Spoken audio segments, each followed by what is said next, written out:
तुम्ही घराचा EMI वेळेवर भरताय म्हणून तुम्हाला वाटतंय की घर तुमचंच झालंय. हा आपल्या मध्यम वर्गाचा सर्वात मोठा आणि सर्वात धोकादायक गैरसमज आहे. जोपर्यंत तुमच्या कर्जाचा शेवटचा रुपया बँकेला मिळत नाही तोपर्यंत त्या घराचे खरे मालक तुम्ही नाही तर बँक असते. हे मी का सांगतोय? कारण बेंगळुरू मध्ये जे घडलं ते उद्या कोणासोबतही घडू शकतं. एका व्यक्तीनं 1.25 कोटी रुपयाचा फ्लॅट घेतला.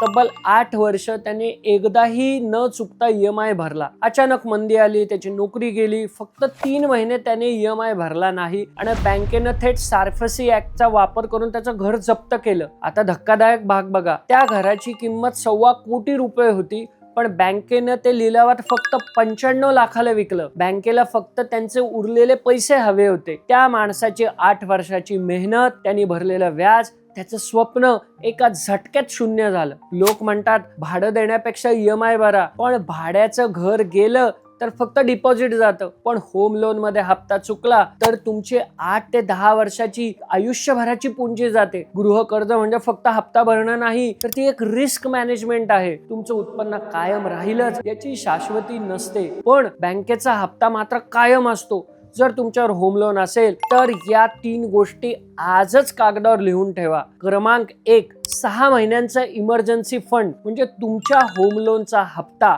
आणि घर खर्च असा किमान 6 महिन्यांचा निधी फिक्स डिपॉझिट मध्ये बाजूला ठेवा. हा पैसा म्हणजे तुमची मानसिक शांतता आहे. क्रमांक 2, बँकेपासून लपू नका. हप्ता थकल्यावर अनेक लोक बँकांचे फोन उचलत नाहीत. जर अडचण असेल तर हप्ता थकण्याआधी बँकेत जा, लेखी अर्ज द्या. बँक तुम्हाला मोराटोरियम म्हणजे काही महिन्यांची सवलत देऊ शकते. क्रमांक 3, स्वतःचा सौदा स्वतः करा. जर तुम्हाला खात्री असेल की पुढचे काही महिने किंवा काही वर्ष आर्थिक परिस्थिती सुधारणार नाही तर बँक घर जप्त करण्याची वाट बघू नका. बँकेच्या लिलावात मालमत्ता नेहमीच कमी भावात विकली जात आहे. त्यापेक्षा स्वतः मार्केटमध्ये ग्राहक शोधा, चांगल्या किमतीला घर विका, बँकेचे पैसे भरा आणि कर्ज नील करा. उरलेले पैसे तुमच्या खिशात राहतील. भावनांमध्ये अडकून स्वतःचे मोठे आर्थिक नुकसान करू नका. घर ही एक आनंदाची गोष्ट आहे, पण नियोजनाशिवाय घेतलेलं कर्ज हे तुम्हाला अडचणीत आणू शकतो.